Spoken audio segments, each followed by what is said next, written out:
It's amazing when you really think about it, how much history shapes us. Like the labels we get, we inherit, especially in places that have gone through huge upheavals like colonialism, right?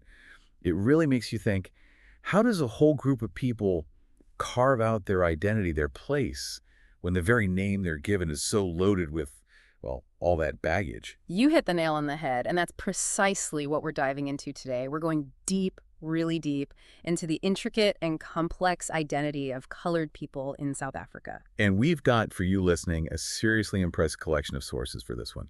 We're talking academic research, the kind that gets into the nitty-gritty of history and social science.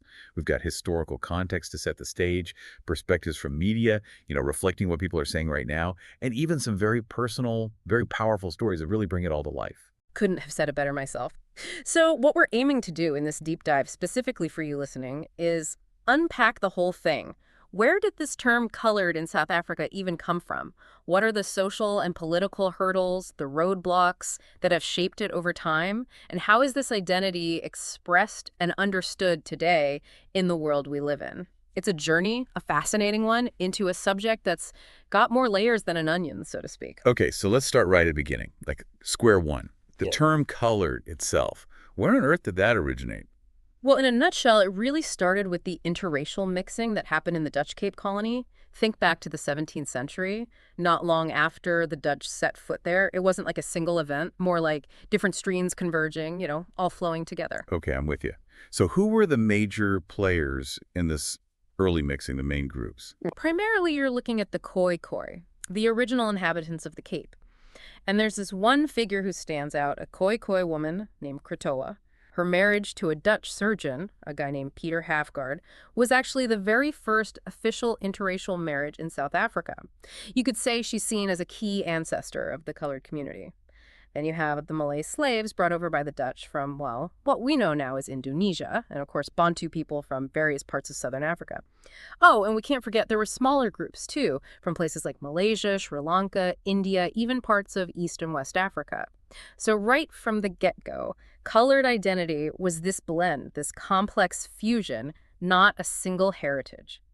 But here's the thing, this diversity was often, well, almost always suppressed by the power dynamics of colonialism. So it sounds like a genuine melting pot from day one. What about their original cultures, their identities? Did they manage to hang on to those? That's a crucial point. And for the most part, the answer is, unfortunately, no. Think about the enslaved people, for example. They were almost always given Christian names, and often took on their masters' surnames. Over time, the scattering, the imposition of new names, it led to a huge loss of their original cultural identities. It really shows you how power dynamics shaped the birth of this community. It's really kind of heartbreaking. So in that early colonial world, was there any kind of social order that emerged from this mixing of groups? Like, were there hierarchies? Oh, absolutely. It was complex, obviously, and deeply, deeply rooted in race. Initially, you had offspring who were considered half European, and sometimes they were placed a little higher up on the social ladder compared to the indigenous Khoi and San. That was largely because European fathers had recognition in that patriarchal system.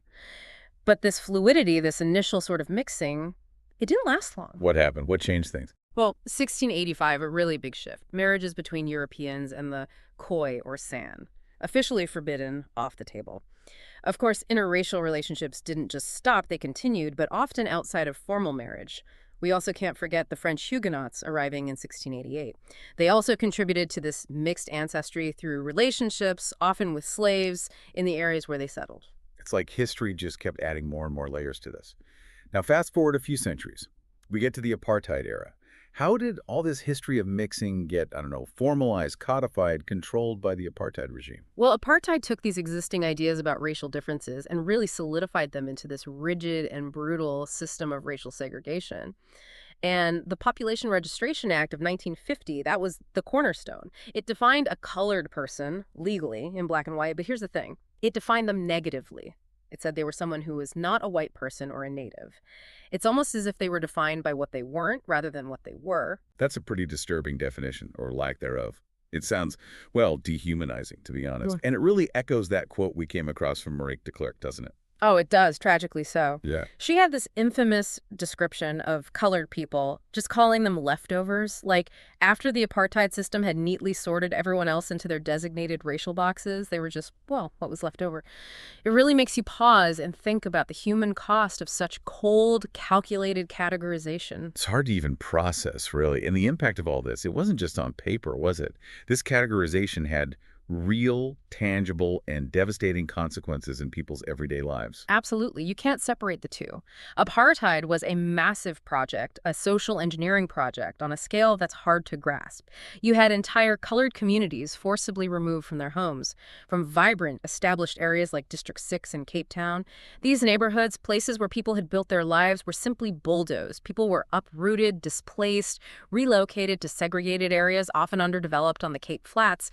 It was a brutal uprooting experience. And this segregation, I imagine, it touched every aspect of life, didn't it? Every single one. Education, for instance, that was a key area. Colored people were forced into a discriminatory education system. It was, without a doubt, inferior to the education white South Africans received. But here's a grim reality of the apartheid hierarchy. It was generally better than the education provided to Black Africans. It created this very specific and very damaging dynamic within the oppressed population itself. It's hard to wrap your head around that level of control, really. And then there was something called the pencil test, right? I remember reading about that. Oh, yes, the infamous pencil test. It was this utterly arbitrary, utterly humiliating method they used to determine someone's racial classification. Basically, they'd stick a pencil in a person's hair, and if it didn't fall out easily, well, that could be enough to classify them as colored or Black, with huge implications for their rights, their opportunities, their entire lives. It's just mind-boggling. So apartheid ends, right? 1994, the dawn of a democratic South Africa. You think these imposed identities would just vanish, evaporate. Yeah. But our sources are pretty clear. It's been far more complicated. There's this phrase that keeps popping up. First, we were not white enough, and now we are not Black enough. What's the message there? What does that tell us? That phrase, it's powerful, isn't it? It really sums up the ongoing marginalization that a lot of colored people feel even in this post-apartheid era. During apartheid, they were shut out, denied the privileges of whiteness. But now, in the new South Africa, even with all the talk of Black economic empowerment, BEE, the policies designed to address historical racial inequalities, many colored people feel excluded from those opportunities, too. They're not considered Black enough in this new context, the current political and social landscape. So it's a double bind, a no-win situation. Yeah. And even within the colored community itself, there seem to be really different reactions, responses to this whole identity thing. Some want to hold on to it, some want to completely reject it. It's a spectrum. Exactly. There's a strong and vocal argument against using the term colored at all. Many see it as this direct continuation of apartheid's legacy, a label designed to divide and conquer. They argue that it completely ignores, erases the rich and diverse ancestral heritage, the Cape Slave, Malay, Griqua, Khoi, and Bantu roots that make up this community. It's a reminder that this term colored, it's been contested right from the start. It carries a lot of historical baggage. And that imposed identity, the racism that went hand in hand with it must left deep scars, psychological scars. It has. There's this element of internalized shame, a real sense of shame linked to racist stereotyping and even the influence of what some call white religion. For some, connecting colored identity with miscegenation, which often stemmed from exploitative relationships during colonialism, carries this weight of shame, this historical burden. It's something Sarah Millen explored in her novel, God's Stepchildren. And then building on that psychological impact of apartheid, there's another layer, a really complex one. You're talking about prejudice within the colored community itself. It's a tough topic, but yes. There have been cases, documented cases, of anti-Black African racism within some segments of the colored community. And this, as we see in Eusebius McKaiser's mother's example, has sometimes been used to reinforce a sense of superiority, of being better than Black within that old, messed-up racial hierarchy. It's a truly damaging consequence of apartheid's divide-and-rule strategy. So this hope for equality in the new South Africa, the Rainbow Nation, has that actually materialized economically for colored communities? Well, the reality is it's a mixed bag. There's this statistic, and it's a concerning one. Poverty actually increased among colored people between 1990 and 2000. That's different from other racial groups. And there are a few potential reasons for this. The loss of preferential treatment in jobs, something they actually had under apartheid. That's one factor. And then the increased competition for lower skilled jobs with Black Africans as the labor market integrated. That's another. So while some middle and upper class colored individuals have done okay, a lot of the working class, the unemployed, they found themselves on the margins economically in the new South Africa. And this economic anxiety, it seems to be intertwined with other social issues as well. Right. It's not just about money. Right, it's all connected. You see an increase in crime and violence in many colored communities.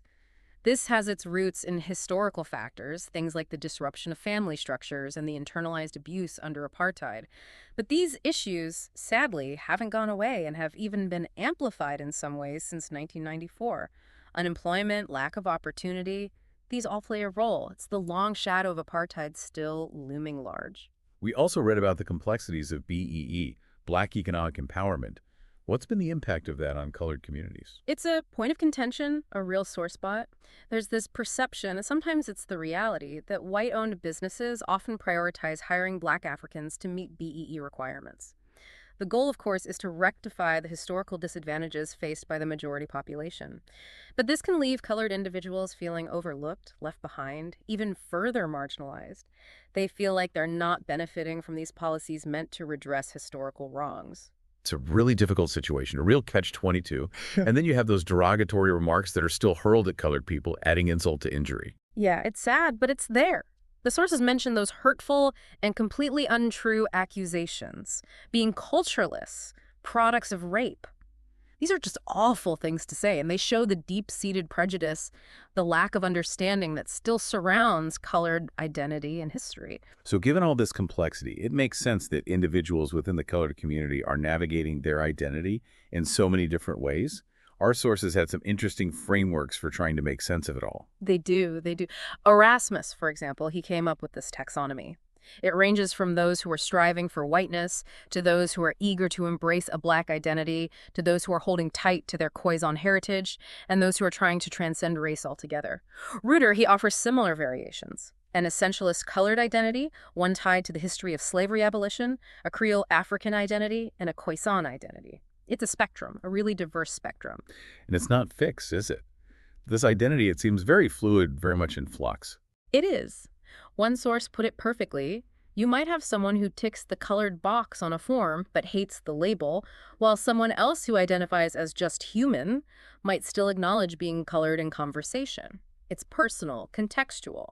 And it's interesting how, for some, identifying as colored can be a form of resistance, a way of pushing back. That's right. In South Africa, discussions about race and inequality often fall into this black-white binary, this etherer. But claiming a colored identity can be a way of saying, hey, we're here, we exist, we have our own distinct history and experience. Right. It's refusing to be erased, to be absorbed into those pre-existing categories. There's also Ernst's story, where his understanding of being colored was shaped by his negative experiences with government agencies. That's a really powerful example of how state-imposed labels can become part of your personal narrative, your experience. For Ernst, dealing with the Colored Affairs Office during apartheid, seeing the economic hardship there, it directly linked the label to a sense of marginalization, suffering. It shows how personal and historically specific these identities can be. And then there's the state's own shifting definition of who's considered Black in the new South Africa, which adds yet another layer of complexity. It really does. Under apartheid, the law was clear. Colored people were distinct from Black Africans. But post-apartheid legislation, especially when it comes to BEE, has broadened the definition. Now, colored people are included in the Black designated group for redress purposes. It's actually similar to the inclusive definition of Black used by the Black consciousness movement, which sought to unite everyone oppressed by white supremacy. It shows how political definitions of identity can shift and evolve over time. And then you have individuals like Fabio who are rejecting all these labels, these imposed categories altogether. Fabio's journey is inspiring. He's embracing his Khoi ancestry, and for him, that's a conscious rebellion against those colonial constructs of Black, white, and colored. It's about reclaiming a deeper, more authentic heritage, defining himself outside the framework of racial oppression. So holding on to a colored identity today, it's not necessarily about clinging to a rigid definition or trying to be white, right? Right. Absolutely not. It's often about negotiating who you are in a society that's still wrestling with its past, its racial demons. The phrase so-called colored, that can be a way of acknowledging shared experiences while distancing oneself from the historical baggage of the term. And you see this with the strategic construction of Khoisan identity, too. It can be a way to preserve cultural difference and even advocate for better living conditions. Identity becomes a tool for navigating the present just as much as understanding the past. Let's shift gears a bit. Let's talk about the cultural expressions and stereotypes associated with colored communities. Our sources paint a really diverse picture here. That diversity is key. It's important not to lump everyone together. You have groups like the Cape Malay who've held on to their Muslim faith and their rich cultural heritage. They have distinct culinary traditions, unique Islamic practices. It sets them apart. And on the Christian side, what's the dominant tradition? Historically, it's been the Dutch Reformed churches, largely because of the strong connection to the Afrikaans language. But you've also got the Greek Independent Church, founded in 1920, and a growing Pentecostal presence in recent years. So it's a pretty diverse religious landscape. Unfortunately, alongside these diverse cultural expressions, there are those persistent negative stereotypes. It's the dark side of the coin. You see these damaging stereotypes: laziness, irresponsibility, uncleanliness, a propensity for theft, and these are often unfairly linked to Khoisan ancestry. It's a reminder of how prejudice endures, how it seeps into the cultural fabric. It's pretty shocking to hear about a public tolerance for such openly racist humor targeting colored people. It's a wake-up call, a sign that deep-seated prejudices are still alive and kicking. And then there's the term Malau, used by some Africans, implying a lack of cultural or racial integrity. It's all part of this system of marginalization through language, through stereotypes. Turning to politics, our sources point out some interesting patterns in voting behavior. Yeah, there are some fascinating trends. In the first Democratic elections in 1994, a significant chunk of colored voters went with the National Party. This was partly due to shared Africans' language and culture, and partly due to concerns about affirmative action, the fear that it might disadvantage them. But since then, things have shifted. In what direction? Mostly towards the Democratic Alliance, especially after the new National Party merged with the ANC. It shows how identity, language, and perceived political interests all intersect and influence voting decisions. Let's dive into some of the socioeconomic indicators. Some of the statistics we encountered are pretty alarming. They are. For instance, colored individuals are overrepresented in South Africa's prisons. They're about 9% of the population, but they make up around 18% of the prison population. That means they're almost twice as likely to be incarcerated as Black Africans. It's a big red flag, a sign that there are systemic issues at play. But it's important to interpret those statistics carefully, right? We can't jump to conclusions. Exactly. A higher incarceration rate doesn't automatically equal a higher crime rate. There could be bias in law enforcement, unequal access to lawyers, different ways of dealing with crime within communities. These are complex issues that need careful analysis, not just knee-jerk reaction. And what's the situation with unemployment? Since 1994, unemployment has gone up more sharply among colored people compared to Black people. This, combined with the loss of job preferences they had under apartheid, has resulted in stiffer competition for lower-skilled jobs, a lot of economic anxiety and insecurity. The transition hasn't been easy. The issue of gangs and drugs, particularly the role of mandrax, that also seems to be a major challenge in many colored communities. It is. Mandrax has been fueling gang activity since the mid-'80s. It's a highly addictive drug, and its disinhibiting effects are linked to violence. The drug trade itself breeds conflict, gang wars, and the emergence of even more addictive substances post-1994 has made things worse. Sadly, there's a serious lack of rehabilitation facilities in the Cape, which doesn't help. It seems like it's tough to get a clear picture of crime rates in specific areas now. It is. The government stopped releasing station-level crime statistics a while back, so we can't really say for sure whether crime is more concentrated in colored areas compared to others, or what the underlying factors are. But if we look at older data from 1998, average crime rates in police station areas that were predominantly colored in the Western and Northern Cape did seem to be higher than in predominantly Black areas.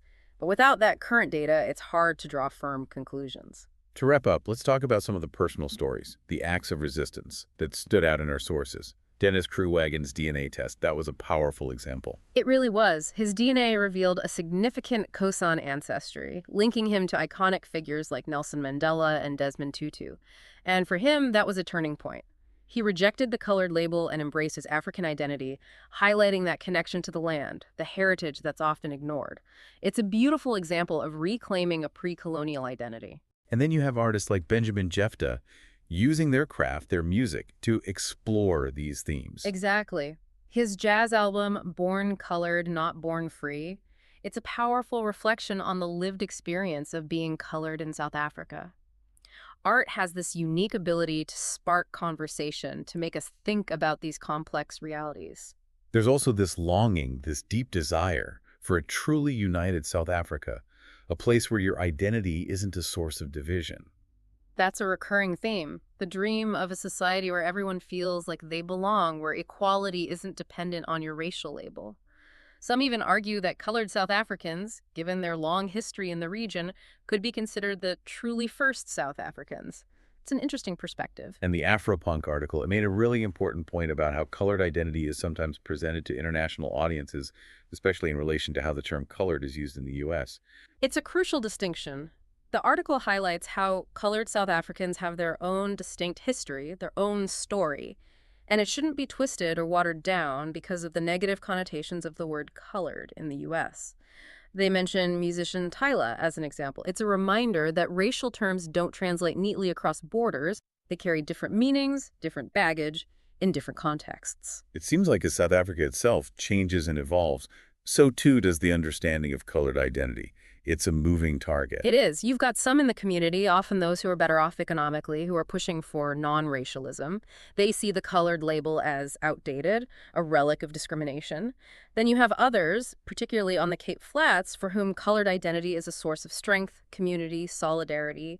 It's tied to shared experiences, cultural expressions like the Coon Carnival. It just shows how diverse the perspectives are within the community itself. Language also plays a role here, doesn't it? It does. Afrikaans has always been a strong marker of colored identity, especially in the Western Cape. But more and more people are using English, sometimes as a way of trying to move up the social ladder. And even the Coon Carnival, it's facing criticism from within the community. Some see it as perpetuating negative stereotypes, or as a manufactured tradition from the apartheid era. Language and culture, they're always evolving, being reevaluated. It's fascinating how personal experiences shape these views. We heard about Gloria, who rejects racial classifications because of her father's influence. Gloria's story is a reminder that personal values, individual experiences, can lead people to reject these imposed categories. She emphasizes the importance of individual identity, but as she found out, society often keeps pushing those categories on you whether you like it or not.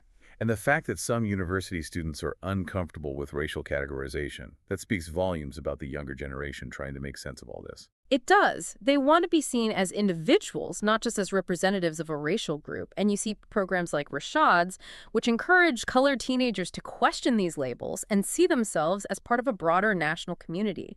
It's about moving beyond those old divisions. So the bottom line is, colored identity in South Africa is complicated, it's messy, it's constantly changing. It is. It's shaped by this unique history of interracial mixing, the cruelty of apartheid's classifications, and the ongoing, often difficult process of figuring out where you belong in a democratic society that's still dealing with the ghosts of its past. It's a story of resilience, adaptation, and the constant search for self-definition. It is. And as we wrap up this deep dive, we keep coming back to those key tensions. The historical weight of the colored label, the ongoing struggle for equality, both social and economic, and the many, many different ways that individuals within the community understand and express their identity. That phrase, it's really stuck with me. First, we were not white enough, and now we're not black enough. It just encapsulates the unique experience of this group. It does, and it raises some big questions for all of us, the listeners included. How do you see the role of historical labels in shaping who we are today, not just in South Africa, but everywhere? What can the experience of colored South Africans teach us about the challenges of building societies that are truly inclusive, that move beyond race? These are questions that go far beyond any one country. They do. And as always, we encourage you to check out the sources we've talked about today. Keep exploring, keep questioning, keep learning. The nature of identity, it's complex, it's multifaceted, and it's something we all grapple with in our own lives and in the world around us. Well said. There's always more to discover, more to learn.